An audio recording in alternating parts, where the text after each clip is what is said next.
Bonjour à toutes et à tous, dans cette vidéo nous allons parler de boxe thaïlandaise, de son vrai nom le Muay Thai. Pour cela, j'ai le plaisir de recevoir un sacré combattant, il s'appelle Yacine Benadj. Yacine, bonjour et bienvenue. Bonjour Fauzi, merci pour cette invitation, hein. C'est moi qui te remercie. Alors je vais te présenter en quelques mots, puis après on va dérouler l'interview pour parler de Muay Thai. Tu es né en 1973 à Bondy, tu as grandi à Sevran, au Rougemont, dans le 93. Tu as débuté ta carrière sportive par de la lutte en 1988. Et c'est en 89 que tu deviens donc champion d'Île-de-France. Exact, c'est C'est ça, ça, hein. on est toujours bon. Alors, moi je te connais, tout le monde te connaît plutôt comme un boxeur de Muay Thai. Qu'est-ce qui t'a fait basculer justement de la lutte au Muay Thai? Écoute, en fait, on a pratiqué la lutte parce qu'à l'époque, il y avait un club qui était près du quartier, en fait. Ça s'est passé comme ça. Mhm. Et naturellement, on a pratiqué la lutte, hein. Les anciens du quartier pratiquaient, donc on a suivi derrière. Et comment j'ai basculé de la lutte à la boxe? En fait, un jour, je suis parti à un gala de Muay Thai à Paris, Paris 13e. C'était un gala organisé par Roger Pachi. Puis j'ai vu des mecs se mettre des coups de pompe comme ça, pieds nus. Je dis, ouais, c'est quoi ce Ça sport t'a impressionné. impressionnant. Et puis voilà, quoi. En fait, moi déjà là-bas, je cherchais un sport un peu plus intense, avec plus de percussion. Donc voilà, j'ai vu ce sport-là. Je dis, ah ouais, surtout que ce jour-là, il y avait des gros champions qui boxaient, comme Gronksak contre Orlando Viet, il y avait Dios contre Daris. Moi, ça m'a tout de suite, voilà, j'ai flashé tout de suite, quoi, en fait. Et puis la chance que j'ai eue, c'est que là où je pratiquais la lutte, il y avait une section boxe thaï. Puis voilà, quoi, je suis parti faire un cours et puis Ça t'a plu, tu as accroché. ça m'a accroché, j'ai accroché tout de suite, en fait. Alors tu as fait tes débuts au club d'Aulnay-sous-Bois, juste à côté de Sevran, c'est pas très Ouais, loin. c'est ça, hein. Comment se passent les premiers pas dans le Muay Thai, dans la boxe Thai? Les premiers pas, je te cache pas, le lendemain, j'étais très fatigué après les entraînements, hein. Ah oui, c'est physique. Ouais, c'était physique. Bon, la lutte aussi, c'était physique, hein, mais la boxe, c'est différent. Surtout que nous, qu'à l'époque, quand on tournait, on mettait pas les protèges tibia, tu vois. On n'avait pas de protection, en fait. On tournait beaucoup sans protection. Bah ouais, t'es rincé, quoi, après un entraînement de boxe thaï, hein. Mais ça fait du bien. Ah oui. Et ça remet aussi dans le droit chemin Ah ouais, ça fait du bien, hein. certains lascars. Comme on dit, fatigue ton corps pour reposer ton esprit. C'est ça, exactement. Alors, on a remarqué, on a tous remarqué qu'à cette période, là où toi tu commences la boxe thaï, beaucoup de jeunes de quartier, de banlieue s'y mettent également, que ce soit D'aulnay, Sevran, Argenteuil, Nanterre, etc. Tout le monde s'y met, et massivement, j'allais dire. Les banlieues françaises, parisiennes et des autres villes aussi, représentent un vrai vivier. À l'époque, oui, quand la boxe thaï est arrivée, la boxe thaï est arrivée dans les fin 70 en France. Mais c'est vrai que dans les années 90, ce qu'on appelle l'âge d'or, c'est vrai que dans tous les quartiers, les mecs qui pratiquaient le Muay Thai, quoi, la boxe thaïlandaise, on appelait ça à l'époque. Ouais, ouais. Ils pratiquaient ça parce que c'était un sport nouveau, spectaculaire, tu vois. Et ouais, c'est vrai que c'était à cette époque-là, ouais, dans les quartiers, ça, surtout du côté d'Aubervilliers, Saint-Denis, La Courneuve, Stein, ouais, c'est vrai que ça tournait bien à cette Ouais, époque. Voilà. ouais. Et pourquoi s'y mettaient-ils massivement? Parce que c'était gratuit, parce qu'il n'y avait pas de... En fait, c'est un sport qui coûte pas cher, en qui coûte pas fait. cher, effectivement. Voilà. Ouais. C'est un sport où t'as pas besoin d'une combinaison, t'as pas besoin d'un kimono, t'as pas besoin voilà, t'es pieds nus, t'as besoin d'une paire de gants, un t-shirt, un short, quoi. C'est un sport qui coûte pas cher, en fait, hein. Alors, vu de l'extérieur, ceux qui ne pratiquent pas ont une idée de la boxe thaï comme un sport violent. Ils s'imaginent que c'est un sport violent. À l'époque, maintenant moins. Ouais. Parce qu'à l'époque, c'est vrai qu'ils appelaient, quand on leur disait boxe thaï, c'était violent, c'était sport de racaille, sport de cité. Maintenant, ça a changé, hein. Tu vas dans les salles, il y a plein de nanas, t'as des mamans, t'as des enfants. Ah non, ça a changé, hein, maintenant. C'est varié. C'est très varié maintenant. En 1993, tu passes classe A et en 1994, tu combats pour le titre de champion de France.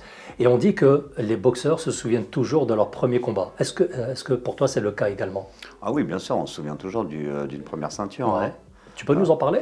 Bah écoute, je boxe en 1994, en décembre 94, je dispute la finale.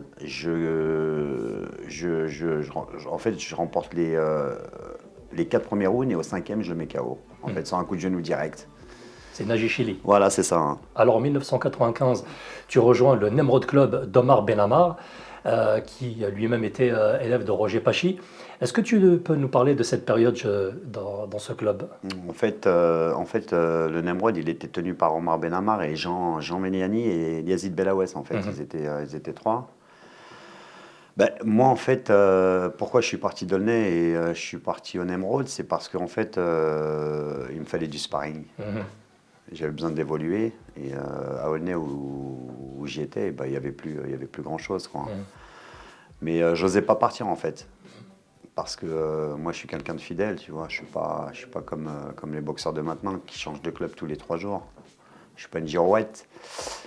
Donc Jean-Pierre, ben, il avait décidé d'arrêter en fait pour des raisons familiales et puis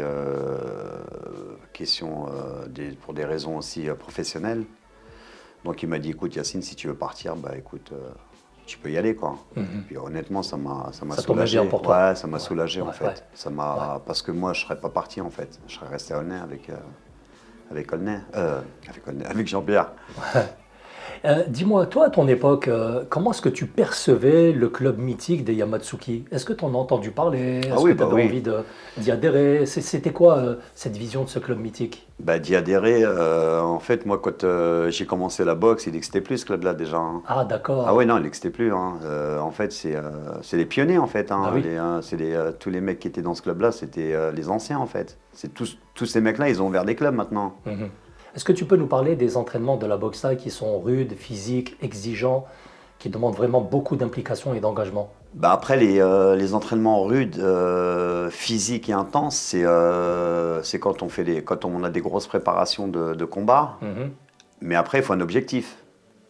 C'est-à-dire qu'un mec qui est là en loisir, il va pas s'entraîner comme un mec qui a une préparation et puis qui a un Ouais, ouais, objectif. Il faut ouais, un ouais. objectif en fait. Bah après, c'est clair que les entraînements, bah, c'est quoi? Tu viens, c'est corde à sauter, shadow, tu fais du sac, il y a le son au PAO, tu as du sparring, corps à corps. Ouais, c'est intense quoi. Tu Mhm. meubles vraiment ton entraînement, hein. Est-ce qu'il y a une spécificité à la boxe thaï, par exemple? Bon, le saut à la corde, tout le monde en fait, que ce soit la boxe anglaise ou la boxe thaï ou les autres, mais est-ce que, par exemple, en boxe thaï, il y a un entraînement particulier et spécifique à cette discipline? Bah, le spécifique, c'est quoi? C'est le corps à corps, les Mhm. clinches. C'est un sport, le clinch, tu le trouves pas en boxe anglaise, quoi. Mhm. Et il y a le PAO aussi, hein, on travaille les jambes. Alors, il paraît que ces spécificités sont déclinables en fonction des écoles. L'école française, l'école thaïlandaise, l'école néerlandaise. Est-ce que là aussi, il y a des spécificités dans le travail?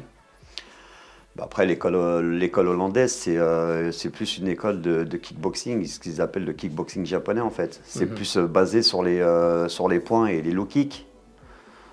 Nous, les Français, en corps à corps, on se démerde mieux déjà, hein. En clinch, on est meilleur, on est supérieur déjà.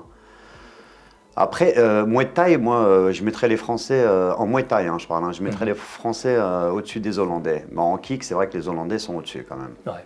Tu vois, parce que les Hollandais, c'est vraiment les crochets, low kick, ça Mhm. débite, quoi. Alors, on va avancer un petit peu dans ton palmarès et dans ton parcours. On arrive en 2001, c'est l'année de ton premier championnat du monde. Ça se passe en Italie et tu affrontes Itipol. Alors, c'est un combat qui a été difficile. La décision a été aussi difficile et décisive. Est-ce que tu peux nous parler un petit peu de ce combat, de la préparation et de cette période? Alors, je rencontre Richie Paul, on me propose un championnat du monde contre Richie Paul. Richie Paul, c'est un Thaïlandais qui vit en Italie, qui était marié avec une Italienne depuis quelques années. Euh, C'était le petit chouchou de la région, on va dire, de là où je boxais, à Padou, Padova. Bon, honnêtement, le combat, je le remporte en fait. Et on me déclare perdant. Tu vois, voilà, c'était un petit peu le chouchou des Italiens en fait, Mhm. tu vois. Donc là-bas en Italie, c'est clair, il faut y aller pour Ouais, le c'est chaos, quoi. clair. Ouais. Puis tu sais, à l'époque en Europe, les Européens, ils étaient avec les Thaïlandais, hein. Moi, je me rappelle, il y avait des galas en France ici, des galas organisés par Sami Kepchi. Et quand il y avait un France-Thaïlande, les mecs, ils étaient pour les Thaïlandais, quoi. Tu vois, Ça a changé depuis, Ah oui, ça a changé maintenant. heureusement. Alors, les préparatifs aussi des grands combats comme ça, par exemple, championnat du monde. À l'époque, comment toi tu te préparais? Est-ce que tu regardais des vidéos pour voir un petit peu comment boxer ton adversaire? Bah, déjà, à notre époque, il n'y avait pas trop de vidéos, donc c'était un peu compliqué, quoi. Après, non, je regardais pas les vidéos, moi. Ça, c'était le rôle de l'entraîneur, ça, d'analyser l'adversaire. Après, les préparations, bah, c'était les mêmes préparations, hein. C'était un peu plus intense. Puis, je rajoutais de la natation, en fait. Oui, pour le Voilà. cardio? Ouais, pour le cardio, je Mhm. faisais beaucoup de longueur, hein. Je travaillais beaucoup en natation. Mhm. Et puis les footings, quoi. Et puis, c'est pas les footings, tu cours avec un rythme normal, c'est avec des fractionnés. Mhm. Je faisais un peu de piste aussi. Mhm. Justement pour accélérer et Ouais, ouais, je améliorer fais le beaucoup, cardio. beaucoup de fractionnés, ouais. Ouais. Tu as connu également ta période de camp thaïlandais.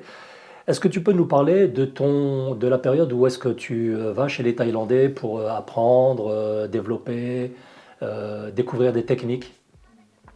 Ben, alors moi, j'ai eu la chance d'aller en Thaïlande la première fois en 1992. C'était en plus Du Muay l'âge Thai. d'or du Muay Thai en Thaïlande. À l'époque où le Lumpini, il était au top avec le Raja. Mhm. Ben moi, en fait, de l'aéroport, on a été directement dans le camp, en fait. Je suis resté pratiquement plus de 20 jours dans le camp. Je suis même pas sorti du camp, en fait. Ben, c'était une belle expérience. Surtout qu'on a eu la chance d'être avec un grand champion qui s'appelait Vanchanoy, Mhm. un très grand champion. Et en plus, super sympa, qui nous a fait découvrir le Lumpini, qui nous a sortis, qui s'est bien occupé de nous là-bas. Non, non, c'était une super expérience, hein, Mhm. franchement. Les entraînements là-bas, comment sont-ils? Le matériel, comment est-il? Ben, alors, le matin, on se lève, on faisait un footing. On se levait vers les coups de 6 heures, on faisait un footing. Comme dans tous les camps, c'était comme ça en Thaïlande. Après, on revenait au camp, c'était shadow, du sac, PAO et un petit peu de corps à corps. Ensuite, on faisait une bonne douche, on déjeunait, un bon petit déjeuner, et puis on faisait une sieste, et puis c'était reparti le soir, quoi. Mhm. Et le soir, pareil, mais Ouais. sauf qu'on ne faisait pas le footing, en fait. On Mhm. partait directement à la corde à sauter. Shadow, le soir, on faisait un petit peu de sparring, mais en Thaïlande, en fait, il faut savoir une chose, c'est que le sparring, là-bas, ils ne le font pas avec les protections, ils le font Sans protection? sans protection, mais Léger. c'est un sparring, en fait, ils s'amusent en même temps, tu vois. C'est très technique, ça D'accord. s'amuse, ça joue. C'est pas comme ici, les bourrins, bam, bim, tu vois. Mhm. Et puis voilà, après le soir, bah, t'es éclaté, t'es fatigué, en fait, tu vas dormir, hein. Mhm. T'es rincé, quoi. Ben, là, tu dis que justement, il tournait en sparring sans protection. Alors, il y a une question qui revient souvent sur les lèvres de ceux qui ne connaissent pas la boxe thaï, c'est mais comment font-ils pour ne pas ressentir la douleur? En fait, il y a une douleur, mais je te laisse expliquer. Bah, en fait, il y a une douleur. On va pas dire qu'il n'y a pas de douleur, il y a une douleur. Mais après, cette douleur, on est habitué, en fait, à cette douleur-là. Tu vois. La meilleure façon de travailler les tibias, c'est de taper au sac, hein. Mhm. C'est pas comme à l'époque, les mecs, ils se roulaient des bouteilles, Des rouleaux à pâtisserie. des rouleaux à pâtisserie, tu vois. Non, en fait, non, la douleur, elle est tout le temps là, mais on est habitué à cette douleur, Ouais, en fait. d'accord. Elle diminue un peu. Elle diminue, ouais, elle D'accord. diminue, ouais. Comment est-ce que les Thaïlandais, vous percevez, vous, les Européens et notamment les Français qui venaient en Thaïlande pour des stages?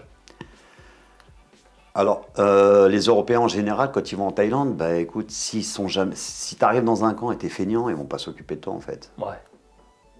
Par contre, s'ils voient que tu es là, tu es motivé, tu es Que t'en assidu, veux? discipliné, ils vont s'occuper de toi. Mhm. Et ils sont très observateurs, en fait, les Thaïlandais. Et ça, ils le voient. Ils voient si le mec, il est feignant ou pas. Tu vois. Mhm. Un mec feignant, ils vont pas s'en occuper. Mhm. C'est normal. Bah oui, c'est normal. Est-ce qu'ils ont des méthodes différentes des clubs français, par exemple? Ouais, c'est différent, hein. C'est pas pareil, en fait, hein. À l'époque, hein, je parle, hein. À l'époque, eux, ils avaient besoin de ce sport-là pour vivre. C'était Ah oui. voilà, c'était pour manger, hein, qu'ils faisaient ça. C'est Mhm. pas, c'est pas comme nous. Nous, c'était plus du loisir. On est des passionnés. Eux, c'était plus pour nourrir une famille. Tu vois, c'est Mhm. différent. Donc, les mecs, ils sont obligés de s'entraîner comme des malades, en fait. Et puis il n'y a pas de place pour les perdants en Thaïlande. Hein. Bah À oui. l'époque, je te parle, hein, Mhm. dans les années 90. Et puis c'est le sport national aussi, Sport national. hein, C'est, avec un combat voilà, et pour puis, la journée du roi, voilà, la fête du voilà. roi. Puis, il faut pas, par exemple, tu prends le Lumpini Stadium, il y avait dans une catégorie, ils étaient au moins plus de 150 champions, tu vois. C'était Ouais. compliqué pour être champion à l'époque, tu vois. Donc les mecs, ils étaient obligés de s'entraîner C'est dur. Highlander. Ah, ils n'avaient pas le choix, hein. Et, il y avait Ouais. toute une famille à nourrir derrière. Hein. Ouais. Alors, je vais rappeler ton palmarès. Champion de France 2 fois, en 94, en 95. Champion d'Europe en 97.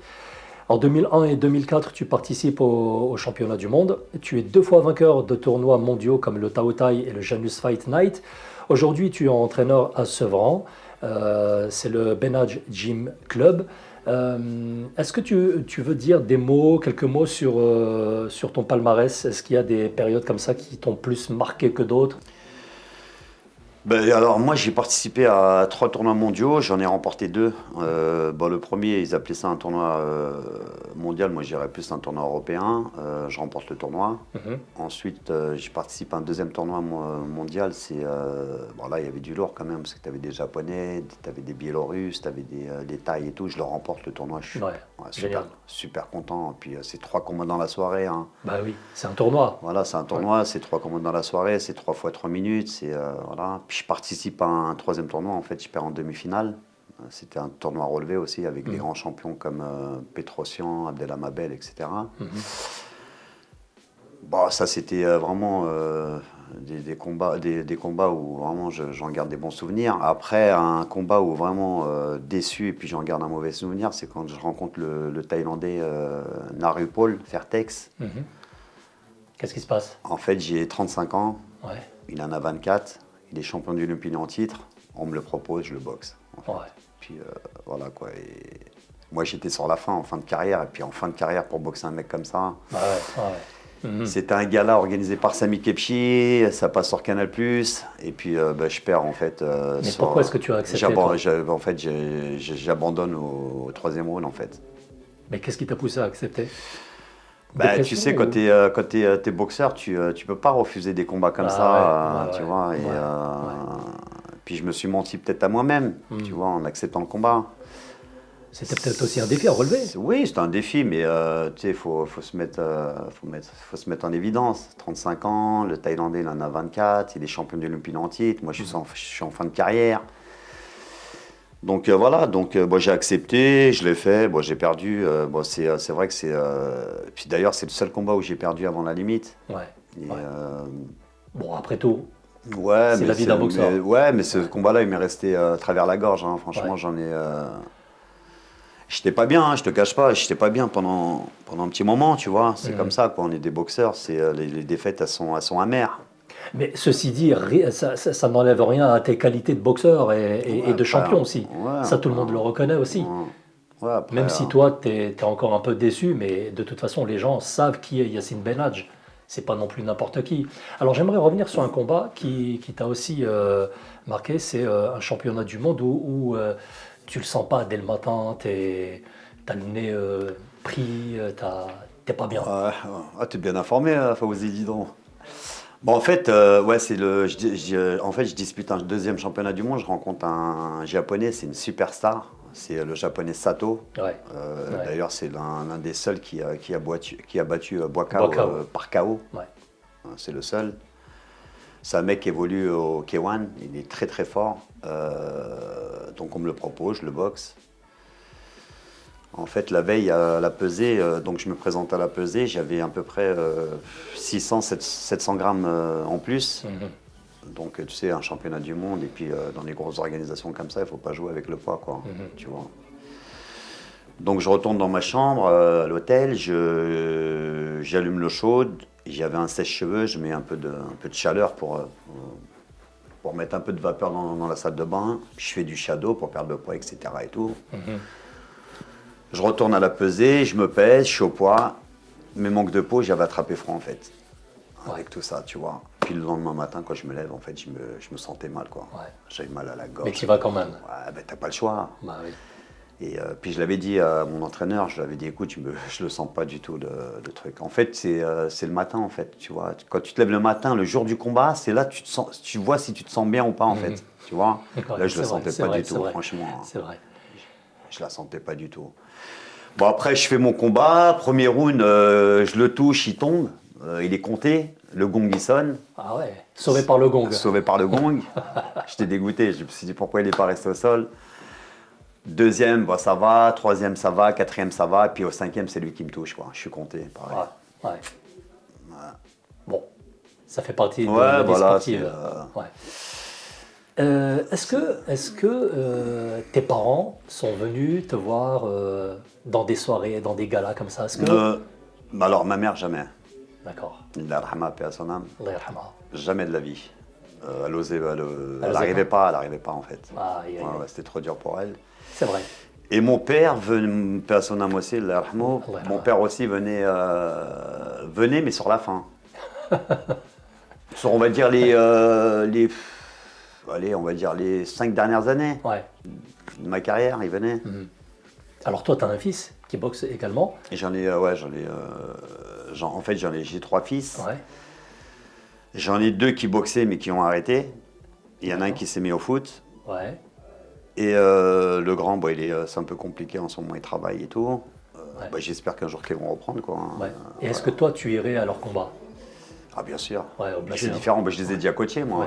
J'étais leur coach, j'étais leur entraîneur. Donc ils ont pas mal de combats déjà. Ils ont une trentaine ou une quarantaine de combats. Hein. Alors aujourd'hui, tu gères ton club avec une équipe. Comment ça se passe? Comment perçois-tu la nouvelle génération de boxeurs thaï? Écoute, on a une très bonne équipe au Benadjim. Ça va, on a la chance, c'est qu'on est 8 coachs. 8 coachs, donc ça tourne bien. On a Omar, c'est Omar Boujnan, et en fait c'est un spécialiste en boxe anglaise qui leur fait la leçon d'anglaise. Ouais. Et on a Gaëtan Ferré, un ancien champion. On a Darkawi Kouili, pareil, c'est un ancien champion. On a une bonne équipe. C'est bien. Donc la nouvelle génération, ouais, c'est différent après, hein, c'est pas notre génération. Puis après, chacun vit son époque, on va dire. Hein, on va pas. On a des bons petits boxeurs. Hein, on a un classa, Abdellah Keita. On l'a connu tout jeune. Il arrive à la salle, il avait 14 ans. Il savait pas mettre une gauche. On l'a monté en pro. On a plein de petits qui évoluent. Franchement, on a pas mal de bons boxeurs. Hein, et puis nous, ça va. C'est que dans notre club, en fait, on récupère pas les boxeurs de l'extérieur. En fait, on les forme. Mm-hmm. Tu vois. C'est pas. C'est un choix. Hein. Ça, oui. Voilà, nous, on est comme un centre de formation dans le foot. Tu vois. On préfère former, en fait. On n'a pas envie de récupérer des boxeurs qui ont déjà des défauts. Pas des défauts, habitudes. Des boxeurs qui ont déjà boxé dans d'autres clubs et puis qui viennent chez nous. Ouais. Tu vois, on préfère les former. Moi, je préfère un boxeur que j'ai formé, qui ne savait pas mettre une gauche et puis on le fait monter, qu'un boxeur qui a déjà boxé, etc. Bon, après, s'il y a des boxeurs qui veulent venir chez nous, on peut les aider, on peut leur donner un coup de main. Mais c'est pas... Nous, on préfère les former, en fait. Mmh. Allez, je vais te laisser le mot de la fin. Qu'est-ce que tu pourrais nous dire pour perpétuer justement cet art de la boxe thaï, du Muay Thai? Écoute, moi ça m'a tout donné la boxe en fait. Hein. J'ai eu la chance de connaître du monde, de rencontrer des gens formidables. J'ai eu la chance aussi de voyager grâce au combat, aux compétitions. J'ai pu boxer en Corée, en Chine, en Thaïlande. J'ai fait toute l'Europe, la Croatie, l'Italie, le Portugal. Ça m'a permis de découvrir plein de choses. Et puis ça m'a aussi permis d'avancer dans la vie, quoi. Tu vois, d'avoir une bonne hygiène de vie comme ça, et puis d'être bien dans sa tête, en fait, tu vois. Je pensais à une question. Quand est-ce que tu as connu Jaïd Sedak? Alors Jaïd Sedak, Jaïd Sedak, je l'ai connu quand j'ai débuté la boxe. En fait, c'était un grand champion, tu vois, très grand champion. D'ailleurs, c'est short mythique. Voilà, d'ailleurs, c'est l'un des rares boxeurs français qui a boxé dans toutes les disciplines. Il a été champion du monde en full contact, en kickboxing, en boxe thaï, en boxe française. Et puis à l'époque, il faisait même du free fight, ce qu'on appelle le MMA maintenant, ça s'appelait le free fight à l'époque. Et puis ouais, il a une particularité, c'est que dans chaque combat, il mettait des nouveaux shorts. Et puis il avait des beaux shorts. Tout le monde les kiffait, ces shorts, en fait. D'ailleurs, il faut qu'il m'en donne un. Et ouais, c'est un mec super, très grand champion, quoi. Et puis c'est un ami en plus maintenant. Et puis il nous donne un coup de main au club. Et il est avec nous un petit peu au niveau du management, tu vois. C'est bien. Belle référence. Une référence, ouais, en plus. Ouais. Ouais. Il est parti avec nous au mois de juin. On est parti au Cambodge parce qu'on a un de nos élèves qui a boxé là-bas. Et là, récemment, il est parti au Danemark. Il a ramené 2 petits du club aussi. Voilà, il est avec nous. Et puis, je suis content qu'il soit avec nous, quoi. Bah, c'est cool. En tout cas, pour ceux qui nous suivent sur YouTube, nous avons réalisé une émission, une interview exclusive avec Jaïd Sedak que vous pouvez retrouver également sur notre chaîne. Bon, écoute, Yacine, merci d'avoir accepté mon interview et merci d'être venu. Bah écoute, je te remercie, Fawzi, pour tout ça, quoi. C'est gentil. Et je te dis à très bientôt. Bah, très bientôt.